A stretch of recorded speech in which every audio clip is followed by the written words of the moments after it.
Vous ne pouvez plus le faire taire. Ouais. Qui pourrait arrêter Coluche? C'est un dossier Coluche consacré à la préparation du meurtre. Voilà. J'ai en face de moi il y a un type qui est inspecteur à la BRB. Il avait un indique qui, quelques temps après la mort de Coluche, l'appelle en pleine nuit, paniqué, mais mort de trouille, en lui disant « On a buté Coluche, j'ai le dossier, j'ai tout. J'ai tout. » Et le type, il panique, etc. Et il raccroche. Et j'en rencontre donc cet inspecteur de la BRB qui lui raconte ça. Il retrouve cet indique. Cet indique dit qu'il a un dossier qu'il a consulté 15 jours avant la mort de Coluche, qui parlait d'un camion, qui parlait de... Moi, je rencontre ce mec. Le type m'insiste, dur comme fer, qu'il a ce dossier. Et c'est vrai qu'il faut d'abord rappeler que lors de sa candidature GAG en 81, Coluche avait déjà été menacé. Son garde du corps s'était fait repasser. Il avait reçu des balles par la poste, etc. Donc déjà, il avait été mis en danger. Il faut imaginer qui était Coluche en 86. Il y a un avant et un après les Restos du Cœur. Avant les Restos du Cœur, Coluche, il s'est fait virer d'Europe.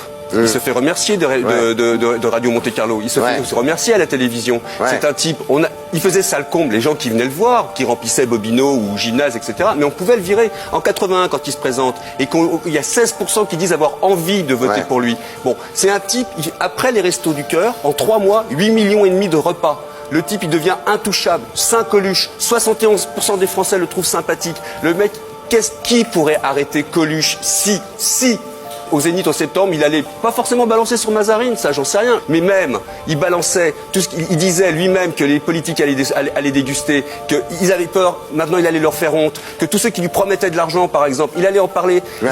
Il avait un pouvoir incroyable, c'est qu'on pouvait plus le faire taire. Ouais. Il était devenu quelqu'un d'extraordinaire, mais vraiment d'extraordinaire.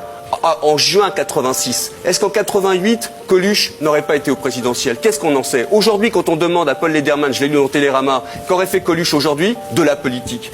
C'est vrai qu'on a tous imaginé, on voit ce camion au milieu comme un mur de ferraille et Coluche qui se met dans le camion, alors que les mecs qui étaient avec lui, c'est-à-dire Ludovic, Paris et Didier Laverne, disent c'est pas vrai. Dans Nice Matin, j'ai trouvé ce truc incroyable. En parlant du camionneur, il y a entre parenthèses, dont on n'a pas entendu la voix de tout le procès. Ça veut dire que, si je comprends bien, ça veut dire que le président, en ouvrant l'audience, il dit pas « Monsieur, levez-vous, expliquez-nous ce qui s'est passé ». Le meilleur truc, c'est que ça passe pour un accident. On va pas mettre une balle dans la tête d'un mec parce qu'on verrait que là, c'est pas un accident. Le camion, c'est génial. Je vous rappelle l'affaire Saint-Aubin. Un camion qui percute une voiture, sauf que c'est pas la bonne voiture. Si vraiment on décide de buter un mec avec un camion, vous croyez pas qu'on s'en fout d'en buter 2 autres avec ? Mais Ludo, il l'a encore dit dans la presse cette semaine, il dit comme vous, c'est-à-dire qu'effectivement le camion ne tournait pas, il arrivait de face. Tout droit.